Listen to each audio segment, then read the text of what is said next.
없습니다. 잘 되실 수밖에 없습니다. 여러분, 주님 안에서 잘 되실 수밖에 없습니다. 제가 참 좋아하는 찬양이 있어요. 요즘 금요 심야 기도회 때 자주 부르는 찬양인데, 하나님은 우리의 피난처 되시니라는 찬양입니다. 아시는 분 같이 불러주세요. 하나님은 우리의 피난처가 되시니, 환난 중에 우리의 힘과 도움이시라.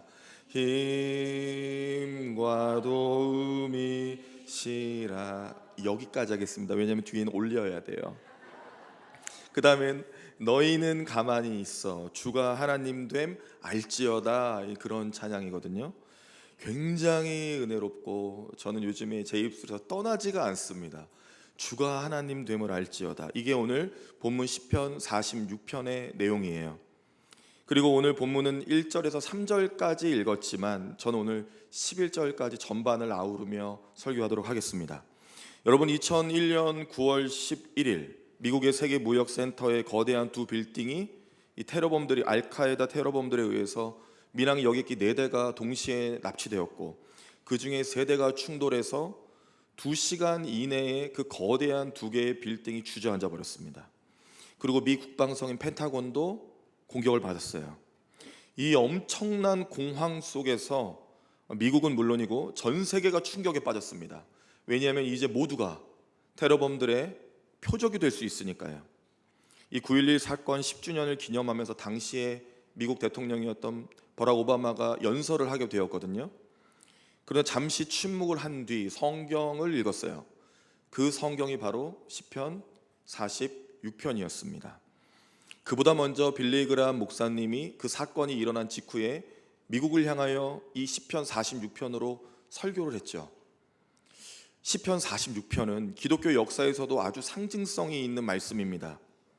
종교개혁자들의 선언이 무엇이냐면 하나님을 하나님 되게 하라라는 선언이 있었어요.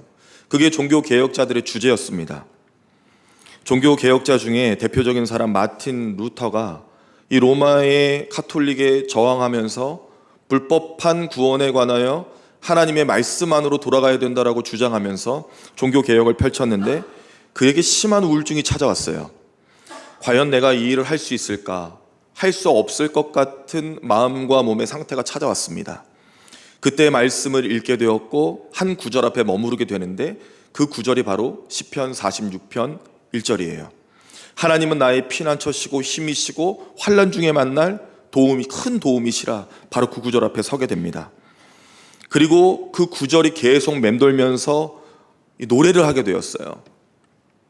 하나님이 나를 이렇게 이기게 하셨구나. 그리고 그 찬양이 바로 오늘 우리가 말씀 전에 불렀던 찬송가 585장입니다.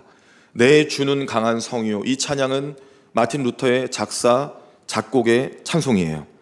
그리고 그 힘을 바탕으로 결국에는 종교개혁을 성공적으로 이루게 되었죠. 그 근본 힘에 깔려있는 말씀이 바로 시편 46편입니다. 여러분, 시편 46편은 그냥 읽으면 참 힘이 되는 말씀이지만 그 내용을 알면 더 은혜가 돼요. 시편 46편은 히스기야의 이야기입니다. 고라의 자손의 시이지만 히스기야가 자신의 예루살렘과 그리고 이스라엘이 포위를 당하고 공격을 당했을 때 다 절망적인 상황이었어요. 아수르의 사네립 왕과 18만 5천의 대군의 둘러싸임을 당합니다. 바로 그때의 이야기가 시편 46편이죠. 이제 불면 꺼질 것 같은 연약한 촛불과 같은 이스라엘의 상태였어요. 예루살렘, 도저히 내 힘으로 이겨낼 수 없는, 내 통제력을 완전히 벗어난 상태입니다. 여러분, 오늘 본문 3절까지 읽었지만 5절에 보면 이런 상황에 관하여 한 단어로 표현하고 있는데요, 그것이 새벽이에요. 새벽. 여러분, 새벽은 동이특이 바로 직전으로 좋은 희망의 이미지를 가지고 있기도 하지만 성경에서 새벽은 다 그렇지 않습니다. 여러분, 새벽에 만약에 태양이 뜨지 않으면, 빛이 보이지 않으면 그것은 가장 긴 어두움이에요. 절망에 가장 근접한 상태, 내 힘으로는 도저히 어쩔 수 없는 바로 그런 어려운 상태가 성경이 말하는, 지금 본문이 말하는 새벽이죠. 영혼이 부르짖고 고통받는 시간이 새벽입니다. 바로 그때 하나님이 일하세요. 여러분, 하나님은 실제로 새벽 시간도 사용하시지만 우리 인생의 가장 공고한 새벽에 일하세요. 여러분, 새벽은 누구의 시간일까요? 하나님의 시간입니다. 성경에도 홍해 바다가 갈라지는 그 시작점이 출애굽기 14장 27절의 새벽이었어요. 그리고 여리고성이 함락되는 마지막 날, 여리고성을 총 7바퀴 도는 마지막 날 여호수아 6장 15절도 새벽이었습니다. 하나님은 완전한 절망의 때 인간의 힘으로는 도저히 할 수 없는 바다를 가르고 또한 강력한 성을 무너뜨리는 데 있어서 인간의 힘이 아닌 하나님은 그 절망을 사용하셨어요. 여러분, 우리 인생 중에 만난 새벽이 있을 겁니다. 새벽이 있으셨을 것이고 지금도 그 어려움의 새벽을 걸으실 수 있어요. 내 힘으로 할 수 없는 패배의 시간 속에 과연 어떻게 하나님 앞에 반응하며 하나님과 함께 그 일들을 돌파해야 될지, 여러분, 진정한 승리자로 나아가는 말씀이 오늘 시편 46편입니다. 인생 중에 혹시 어두운 터널을 걷고 계신가요? 그러면 오늘 말씀이 정말 딱 맞으실 겁니다. 우리의 힘이 되시는 하나님을 오늘 말씀 가운데 만나고 그 구원의 소망을 얻으시는 오늘 말씀의 시간이 되시기를 간절히 바랍니다. 여러분, 첫 번째로 너무나 당연한 이야기지만 하나님의 말씀을 들어야 합니다. 정확히는 하나님의 음성을 들으셔야 돼요.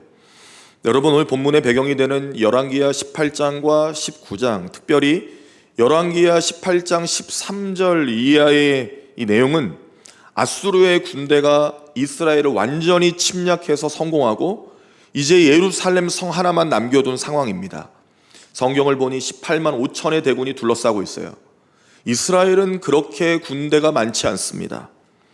여러분, 그때 아수르 진영의 랍사게라고 하는 인물이 히스기야 왕 앞에 나와 유다 민족에게 경고하는 장면이 열왕기하 18장 29절에서 31절인데요.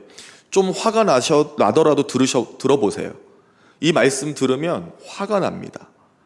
지금 하나님과 히스기야를, 유다를 조롱하며 랍사게라는 인물이 큰 소리로 예루살렘을 향해 소리를 치고 있거든요. 이겁니다.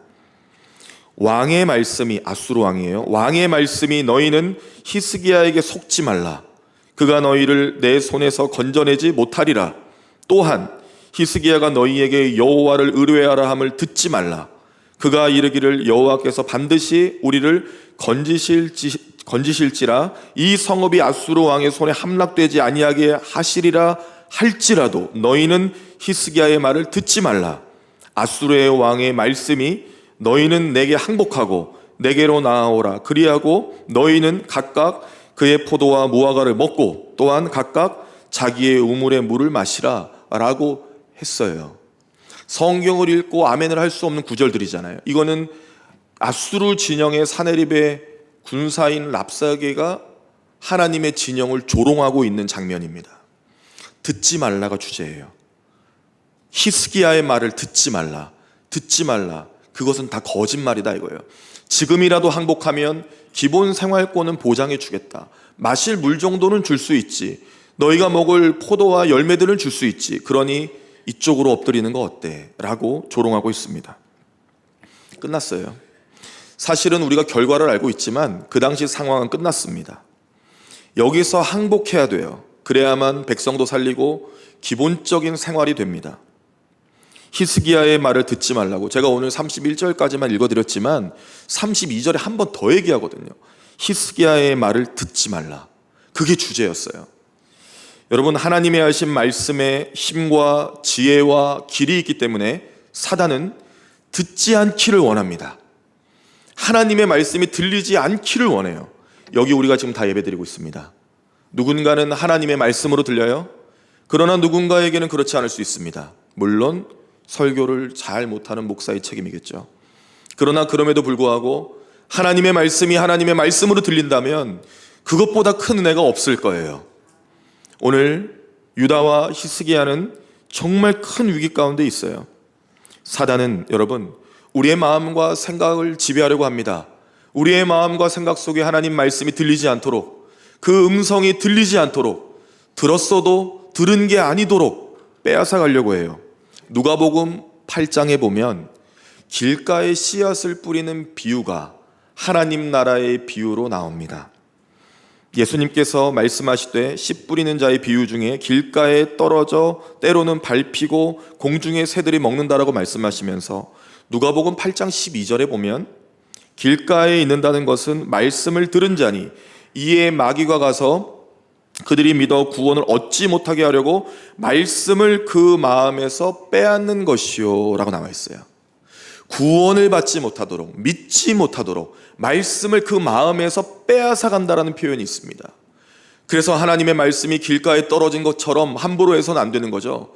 하나님의 말씀을 들으시고 이 말씀이 나에게 주신 말씀이다 믿고 그 말씀을 견고하게 내 심지 가운데 심어야 영적인 전장에서 승리할 수가 있어요.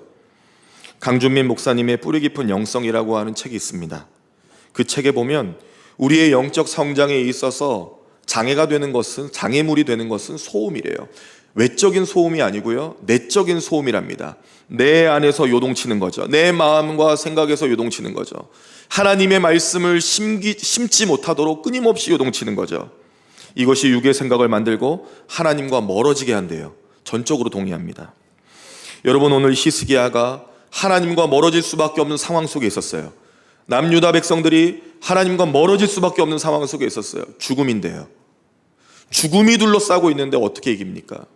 그럼에도 불구하고 히스기야가 특별한 이유가 거기서 나오죠. 하나님의 말씀을 듣고자 엎드려요. 선지자 이사야가 히스기야와 유다 백성이 기도하는 것을 하나님이 들으셨다고 하면서 장문의 편지를 보내듯이 말씀을 전해옵니다. 여러분, 그 말씀의 요지가 이거예요. 꽤 긴데요. 아수르 왕과 군대는 들어라. 좋은 말 할 때 돌아가라. 지금 네가 건들고 있는 왕이 누군지 아느냐? 내가 사랑하는 히스기야다. 그리고 내가 사랑하는 유다 백성이다. 돌아가는 게 좋을 거다. 그런데 돌아가도 넌 죽어. 여기 있어도 죽어. 가도 죽어. 전 말 못하겠어요. 넌 이제 죽었어. 그 편지를 하나님이 이사야를 통해 보내셨어요. 그러면서 열왕기하 18장 34절 말씀에 내가 나와 나의 종 다윗을 위하여 이 성을 보호하여 구원하리라 하셨나이다 하니라, 이렇게 또 말씀들이 나와요. 요 구절 아닙니다. 넘겨주세요. 엄청난 수의 대군이 이제 어떤 위기에 처하나요, 여러분? 엄청난 수의 대군이 죽습니다. 히스기야가 이 앞에서 한 일이 무엇일까요? 지금 이 전 과정 가운데 히스기야 한 일은 하나님의 말씀을 들은 거예요. 뭔가 노력한 게 아닙니다. 하나님의 말씀을 들었어요. 그런데 왜 하나님의 놀라운 역사가 일어났을까요? 말씀이 심겨졌어요, 이 안에. 그래서 믿어졌습니다. 그래서 구원이 생겼어요. 사단이 마음속에서 하나님의 말씀을 빼앗아가지 못하도록 히스기야가 잘 들었어요. 이것은 하나님의 말씀이다. 1절이죠. 하나님은 우리의 피난처이시고 힘이시고 환난 날에 만날 큰 도움이시라고 그 말씀을 믿은 거예요. 여러분, 우리가 어떻게 하나님 피난처, 힘, 환난 날에 만날 큰 도움이라고 우리가 어떻게 경험할 수가 있을까요? 하나님의 말씀을 잘 들으세요. 하나님의 말씀을 내 안에 잘 심어 놓으세요. 예수 그리스도를 믿는 겁니다. 그것이. 그때 성령이 우리로 하여금 이겨낼 수 있도록 인도해 주세요. 그렇지 않으면, 말씀의 씨앗이 우리 안에 심기지 않으면 악한 마귀 사단이 우리를 공격했을 때 그 말씀을 빼앗기는 겁니다. 여러분, 우리가 직접적으로 타격을 받고 공격을 받아 꼬꾸라지는 게 아니고요, 그리스도인은 우리 속에 있는 믿음과 말씀을 빼앗기는 거예요, 마귀에게. 그러면 지는 거예요. 예수님께서도 광야의 씨름 가운데 말씀하시잖아요. 사람이 떡으로만 살 것이 아니라 하나님의 말씀으로 사는 거라고 말씀하셨잖아요. 오늘 말씀과 같이 땅이 변하든 산이 흔들려 바닷 가운데 던져지든 지진이 나든 어떤 초자연적인 현상이 있고 두려움이 나를 덮칠지라도 하나님의 말씀을 잘 듣고 그 말씀이 우리 가운데 심겨지면 마귀로부터 우리의 마음과 생각을 지키시는 하나님의 말씀이 승리하시는 거예요. 우리가 이기는 것이 아니라 하나님이 심어놓으신 하나님의 말씀이 이기는 겁니다. 그래서 말씀을 잘 들으세요. 자다가도 잠이 번쩍 깨시죠? 하나님 말씀을 잘 듣는 우리 모두가 되기를 간절히 바랍니다. 여러분, 두 번째로 문제가 생기면 문제를 들고 하나님 앞에 나아가세요. 여러분, 하나님 앞에 이르세요. 제가 나 괴롭혔다고.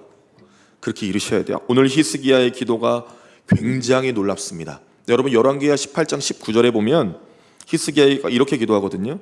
우리 하나님 여호와여, 원하건대 이제 우리를 그의 손에서 구원하옵소서. 그리하시면 천하만국이 주 여호와가 홀로 하나님이신 줄 알리라 하니라. 아멘. 자녀의 특권이죠. 우리 아버지가 어떤 분인지 알려주세요. 내가 믿는 하나님이 도대체 어떤 분인지, 우리를 공격하고 예루살렘을 공격하고 하나님의 성전을 공격하는 저들에게 아버지 알려주세요. 너희 우리 아버지 누군 줄 알아? 지금 그거거든요. 여러분, 성경에 또 이렇게 기도한 사람들이 여럿 있는데요, 우리가 수요일마다 나누고 있는 느헤미야가 그렇습니다. 느헤미야가 하나님의 명령으로 예루살렘 황폐해진 성벽을 52일 만에 재건하잖아요. 그 일을 이방의 세력들이 막고 있거든요. 그때 그렇게 기도했어요. 하나님께서 알려주시라고, 하나님이 누구이신지를, 그리고 우리가 누구인지를, 누구의 자녀인지를 알려달라고 말씀드렸어요. 그리고 응답하셨죠. 여러분, 문제 앞에 이렇게 기도하는 거예요. 그 문제를 가지고 하나님 앞에 내어놓고 기도하시는 거예요. 하나님, 내가 누구의 자녀입니까? 하나님 누구이십니까? 하나님 알려주세요 라고 하는 겁니다. 여러분, 그렇게 나아가면 하나님의 절대적인 위대하심을 볼 수가 있는데요, 겸손하게 그분 앞에 무릎을 꿇고 엎드려 문제를 내어드리면 하나님의 위대하심을 경험할 수가 있어요.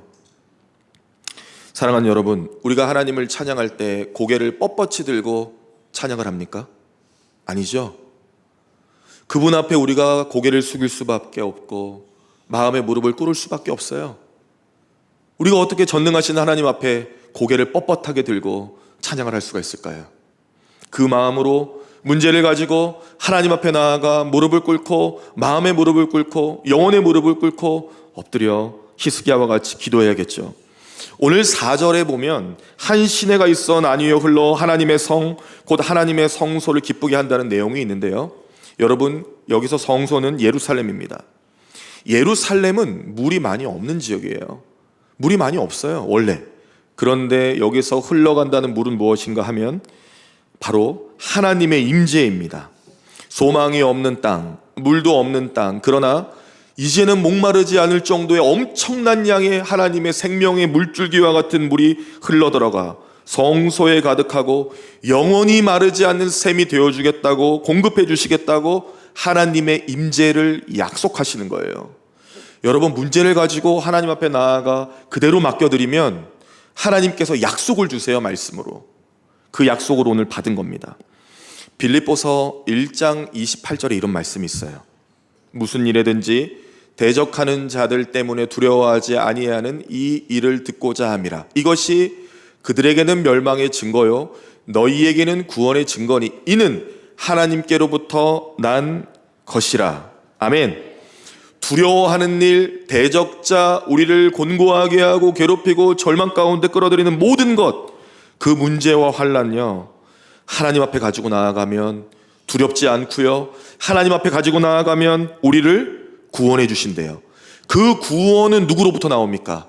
하나님으로부터 나오죠. 오늘 본문의 핵심 키워드가 7절과 11절에 나오는 말인데요, 바로 야곱의 하나님입니다. 우리가 지난 금요 심야 때도 이 말씀을 나눴어요. 여러분, 야곱은 어떤 사람인가요? 복받은 사람이죠. 그러나 야곱은 문제의 사람이에요. 속이는 사람이고 빼앗는 사람이고, 야곱은 아주 심각한 사람입니다. 그렇게 도망쳤어요. 평생을 그렇게 도망자로 살며 마음에 불안함이 있었던 사람이 야곱입니다. 그런데 그 야곱을 하나님께서 만나 주셔서 강권적으로 약속해 주셨어요. 내가 너를 구원하겠다. 그리고 야곱이 그 약속을 붙들고 하나님의 구원을 얻었고요. 야곱의 12아들이 구약 성경을 관통하는 12지파의 수장이 됩니다. 야곱의 이름을 바꿔주세요. 너의 이름은 이제 이스라엘이라 라고 바꿔주셨습니다. 야곱은 도망자요, 속이는 자요, 빼앗는 자요, 연약한 문제의 사람이지만 이제 야곱은 누가 됩니까? 하나님의 약속을 실현한 이스라엘이 되는 거예요. 그 야곱, 처음에는 돌베개밖에 없었던 그 야곱이 엄청난 하나님의 축복을 받게 되는 이스라엘로 바뀌어요. 그래서 오늘 말씀에 나오는 이 야곱의 하나님은 돌베개만 베고 잤던 연약한 도망자가 아니라 하나님의 약속으로 구원을 받고 하나님의 놀라운 역사를 써내려가는 하나님의 사람 야곱이 되었죠. 이제 성경에 고유명사 같은 게 있어요. 하나님께서 하나님 자신을 드러내실 때 아브라함의 하나님, 그리고 이삭의 하나님, 그리고 야곱의 하나님입니다. 그 정도로 하나님은 야곱을 위대하게 인도하여 주셨어요. 그 야곱의 하나님이 오늘 일하실 것이다. 그 말은 히스기야야, 나는 이제 히스기야의 하나님이다. 영진아, 나는 이제 너 영진의 하나님이다. 누구야? 나는 너의 하나님이다. 바로 그거예요. 문제를 들고 나가지 않으면 하나님의 이 말씀을 들을 수가 없어요. 문제가 있으면 여러분 즉각적으로 들고 나가세요. 하나님 앞에 탁 내어놓고, 하나님, 아들이 왔습니다. 그래, 너는 어쩌고 문제만 갖고 오냐? 그러나 주님은 그 사람을 사랑하세요. 물론 늘 100점 맞는 자녀 예쁘죠. 생각만 해도 좋네요. 근데 여러분, 50점 맞아온 자녀는 어떠세요? 왜 화를 내세요? 끝까지 들어보세요. 그럼 빵점 맞아온 자녀는 어떠세요? 아이고. 그러나 그 아이가 또 빵점을 맞아옵니다. 세상에 1년, 3년 빵점만 맞아왔어요. 여러분 어떠세요? 긍휼함이라는 게 생기죠. 저 아이가 나를 닮았나, 너를 닮았나, 뭐 여러 고민 가운데, 그러나 그래, 그래도 내 자녀지. 저 아이가 비록 공부는 잘 못하지만 저 아이에게 길이 생기길 바라는 마음이 부모 아니겠습니까? 여러분, 이 히스기야가 정치는 빵점 맞았어요. 그러나 하나님 앞에 100점 맞는 과정을 걷습니다. 문제를 가지고 하나님 앞에 풀어달라고 내어놓았어요. 하나님, 나 이거 도저히 못 풀겠으니까요, 주님 이거 풀어주세요. 그 믿음의 결단 가운데 하나님께서 그래, 알았어, 내가 나가주지. 그러한 은혜를 경험하게 되는 겁니다. 여러분, 그리고 세 번째입니다. 무엇보다 이 모든 일은요, 하나님이 영광을 받으셔야 되는 일이에요. 하나님께 영광을 올려드리세요. 마태복음 6장 33절이죠.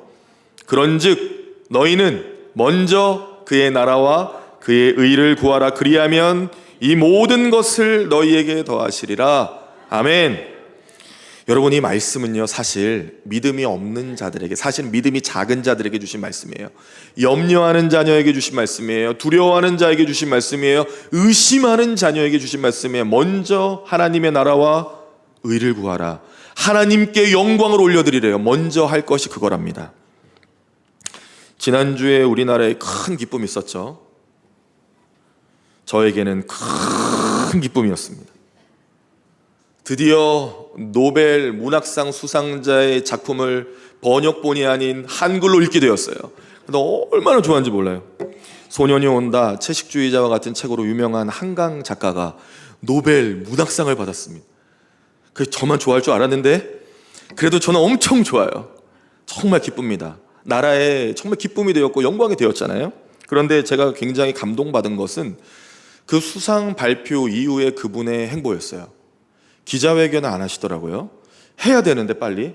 그래가지고 막 플래시도 터지고 세계로 막 뻗어나가야 되는데 기자회견을 안 하더라고요. 근데 그 왜 그런지 알 것 같아요.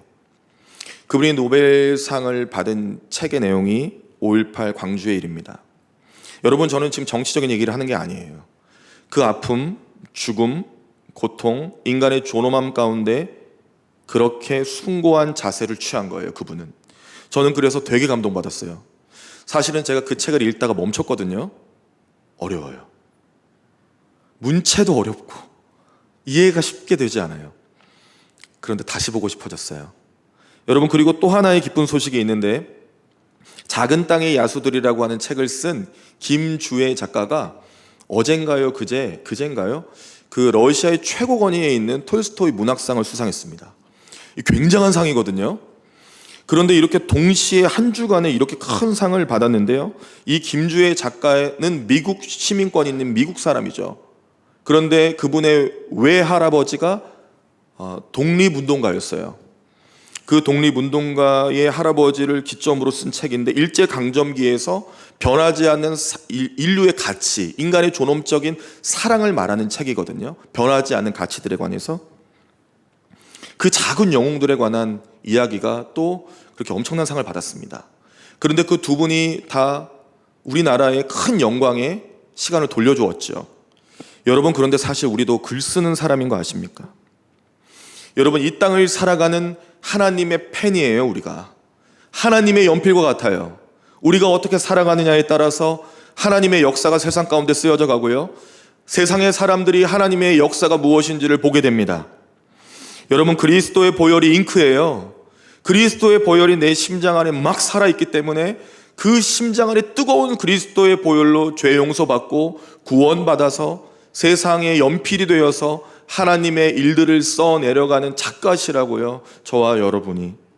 우리는 진정한 승리의 삶을 살아갈 수 있는 자격이 있는 작가예요.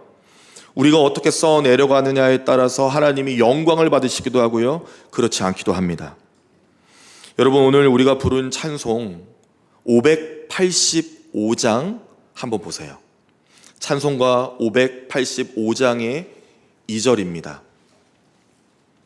혹시 찬송이 없으시면 앞을 보셔도 되겠습니다. 우리 한번 같이 큰 목소리로 읽어볼게요. 찬송가 585장 2절 시작.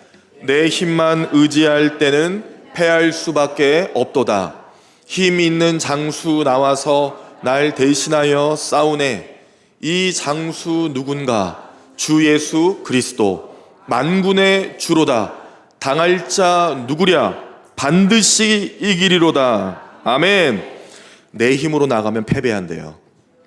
그러나 예수 그리스도, 십자가에서 날 위해 죽으시고 부활하신 예수 그리스도가 대신 나와주시면 그분이 이기신다는 거예요. 그러니 오늘 여러분, 이것이 얼마나 귀한 말씀인가요? 그리고 그 구절 마지막에 보면 반드시 이기리로다 그러잖아요. 마틴 루터가 이 성경을 읽으며 깨달은 바가 그거였어요. 하나님은 반드시 이기신다라는 거예요. 그러니 이것을 김영진 목사의 표현으로 조금 바꿔보면 세 글자로 됩니다.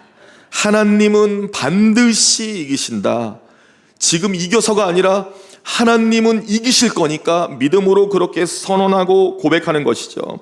심각한 문제가 찾아와도 하나님께 먼저 영광을 올려드리세요.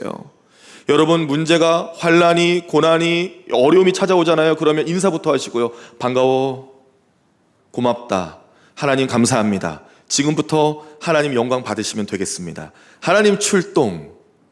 야구도 보니까요, 구원투수 잘 던지는 사람 나오면 그렇게 안심이 되잖아요. 이제는 그가 이길 것이니까 감사하게 되잖아요. 그런데 하나님이 등판하시면, 우리 인생의 문제 가운데 하나님이 등판하시면 어떨까요? 10절입니다. 본문 10절이요. 이르시기를 너희는 가만히 있어. 내가 하나님 됨 알지어다.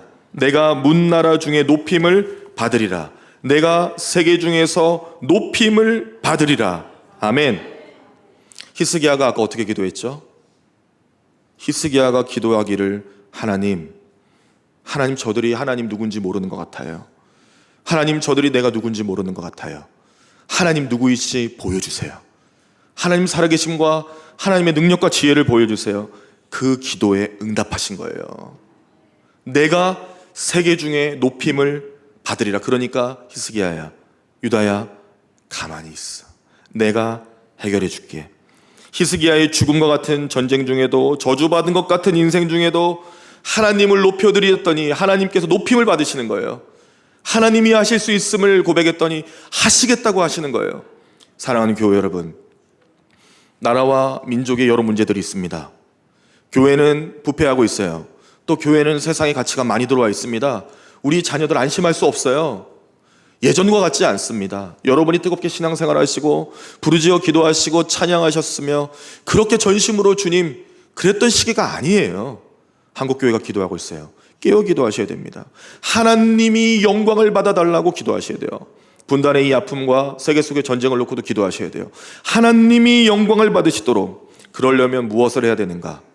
하나님이 영광을 받으시려면 선포하셔야 돼요. 하나님께서 영광을 받으실 거라고. 그 표현이 오늘 어떻게 나와 있냐면, 오늘 본문 2절과 3절을 보면요, 3절 맨 끝에 우리는 두려워하지 않겠다라는 표현이 나오거든요. 그런데 이것이 한글 어순이에요. 원래 히브리어는 2절 앞에 이게 먼저 나옵니다. 우리는 두렵지 않습니다가 먼저 나와요, 원래는. 그래서 제가 원래대로 읽어볼게요. 히브리어 성경 원래대로. 그러므로 우리는 두렵지 않습니다. 땅이 변하든지 산이 흔들려 바다 가운데 빠지든지 바닷물이 솟아나고 뛰놀든지 그것이 넘침으로 산이 흔들릴지라도, 이렇게 끝나요, 원래는. 그러니 지금 성경의 고라자손의 시는 그걸 찬양하는 거예요. 우리는 두렵지 않습니다. 산이 흔들려도 두렵지 않습니다. 아무리 요동쳐도 두렵지 않습니다. 두렵지 않아서일까요? 두렵죠. 무섭죠. 죽음이 둘러싸고 있는데요. 그러나 두렵지 않은 이유는 산이 흔들리고 바다에 던져지고 그 엄청난 일들이 있는다 할지라도, 땅이 변해도 우리 하나님이 이제 우리를 구원하실 것을 믿기 때문에 두렵지 않은 겁니다. 그래서 이 선포가 중요한 거예요. 하나님이 나를 두렵게 하지 않으실 것이다. 하나님이 하실 것입니다. 나는 두렵지 않습니다. 외우셨죠? 시작. 하나님이 하실 겁니다. 나는 두렵지 않습니다. 한 번 더 해볼게요. 시작. 하나님이 하실 것입니다. 나는 두렵지 않습니다. 아멘. 여러분, 한 주간 한번 외쳐보세요. 기도해보세요. 하나님이 하실 겁니다. 나는 두렵지 않습니다. 그런데 기가 막힌 일이 일어나요. 두려워요. 어쩔 수 없어요. 그럴 땐 뭐 하면 되냐면, 제가 비결을 알려드릴게요. 한 번 더 하세요. 하나님이 하실 겁니다. 나는 두렵지 않습니다. 하나님이 하실 겁니다. 나는 두렵지 않습니다. 그렇게 무릎을 꿇으세요. 그렇게 기도로 나아가세요. 하나님께서 우리의 피난처, 힘, 또 환난 중에 만날 큰 도움이십니다. 우리는 두렵지 않습니다. 이 선포가 터져 나와야 돼요. 문제를 만나면 나는 두렵지 않습니다. 하나님이 나의 피난처이시고 힘이시고 큰 도움이십니다. 주님 나에게 말씀하셨잖아요. 히스기야에게 말씀하셨잖아요. 너희는 가만히 있으라고. 저 지금부터 가만히 있습니다. 하나님 도와주세요. 하나님 나 도와주세요. 그러면 주님이 도와주실 겁니다. 목사님, 그렇게 했는데도 안 도와주시면 어떡하실 건데요? 다시 하시라니까요. 하나님 하실 거잖아요. 하나님 도와주세요. 나 불쌍하잖아요. 주님의 자녀가 공격받으면 내 손해예요. 주님 손해예요. 주님 손해니까 빨리 도와주세요. 하나님 도와주세요. 저는 못해요. 주님이 하세요. 난 두렵지 않아요. 여러분, 고통의 문제, 환난의 일들, 슬픔의 역사, 죽음과 위협 같은 일들이 우리를 덮친다 할지라도 하나님이 우리의 피난처이시니까요. 두렵지 않습니다. 바로 이 선언이 하나님께 영광을 올려드리는 거예요. 쟤는 왜 두렵지 않지? 분명히 몸은 떨고 있는데, 쟤는 돈이 없는데, 지혜도 없는데, 아무것도 없는 세상 기준으로는 빵점인데 왜 저렇게 두렵지 않지? 이게 하나님의 영광을 올려드리는 길이라니까요. 여러분, 11절 우리가 다 같이 큰 소리를 읽어야겠습니다. 11절입니다. 본문 장 11절 시작. 만군의 여호와께서 우리와 함께 하시니 야곱의 하나님은 우리의 피난처시로다. 셀라. 아멘입니다. 야곱의 하나님, 도망자의 하나님이 아니고요, 실패한 자의 하나님 아니고요, 속이는 자의 하나님 아니고요, 그러한 자를 이스라엘로 바꾸어 주신 하나님이요, 모든 상황 가운데 구원으로 인도하신 하나님이요. 이제 날이 밝았어요. 히스기야가 눈을 떴습니다. 아수르와 사네립의 군대 18만 5천의 대군이 다 성경의 표현이에요. 제 이야기가 아니라 송장이 되었대요. 다 죽었어요. 하나님 앞에 엎드리는 하나님의 사람을 건드리면 이렇게 되죠. 여러분, 우리의 자녀들이 이런 영권의 사람이 되어야 되지 않겠습니까? 이 나라와 민족이 그러한 영권의 나라가 되어야 되지 않겠습니까? 교회는 어떨까요? 이 중심을 가지고 믿음으로 기도하면 어떨까요? 산이 흔들릴지라도 야곱의 하나님이 나의 하나님이시니까요. 여러분, 그런데 11절 첫 절이 되게 중요하거든요. 무슨 여호와라고 나와 있어요? 만군의 여호와. 만군의 여호와요. 다윗이 골리앗 앞에 달려갈 때 뭐라고 외쳤습니까? 네가 감히 만군의 여호와 하나님의 이름을 그렇게 모욕하냐고. 넌 죽었어. 그러고 돌멩이 들고 뛰었다니까요. 세상 기준으로 보면 얼마나 가짜 났겠어요, 그 돌멩이가 골리앗 눈앞에는. 그러나 그 한 발에 정확하게 급소를 쳐서 죽었잖아요. 이것이 누구의 일입니까? 다윗의 일입니까? 아니요. 하나님께 영광을 올려드리는 만군의 여호와의 이름을 찬양하는 손길에서 나온 거예요. 그 손길로 기도하면 어떻게 될까요? 너무 기대되시죠? 그러면 그 손길로 기도하면 내 자녀는 어떻게 될까요? 우리 교회는 앞으로 어떻게 될까요? 이 나라와 민족은요, 너무 소망이 가득해요. 어떡하죠?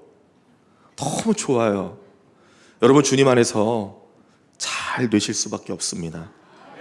여러분, 환난 중에 피난처, 힘, 큰 도움이신 야곱의 하나님이 오늘 우리의 하나님이십니다. 여러분의 하나님이십니다. 이 견고한 성과 같은 믿음으로 내 주는 강한 성이요라고 외쳤던 마틴 루터처럼 모든 어두움을 밝은 빛으로 바꿔주신 그리스도의 십자가의 보혈이 오늘 우리 가운데 흐르는 것을 여러분 믿으시기를 바랍니다. 그곳에 펜을 찍고요, 잉크에, 보혈에, 그리고 써 내려가세요. 하나님의 역사를 그대로 반드시 2절의 가사처럼 반드시 이기시고 이루실 줄을 믿으시기를 바랍니다. 기도하겠습니다. 하나님 아버지,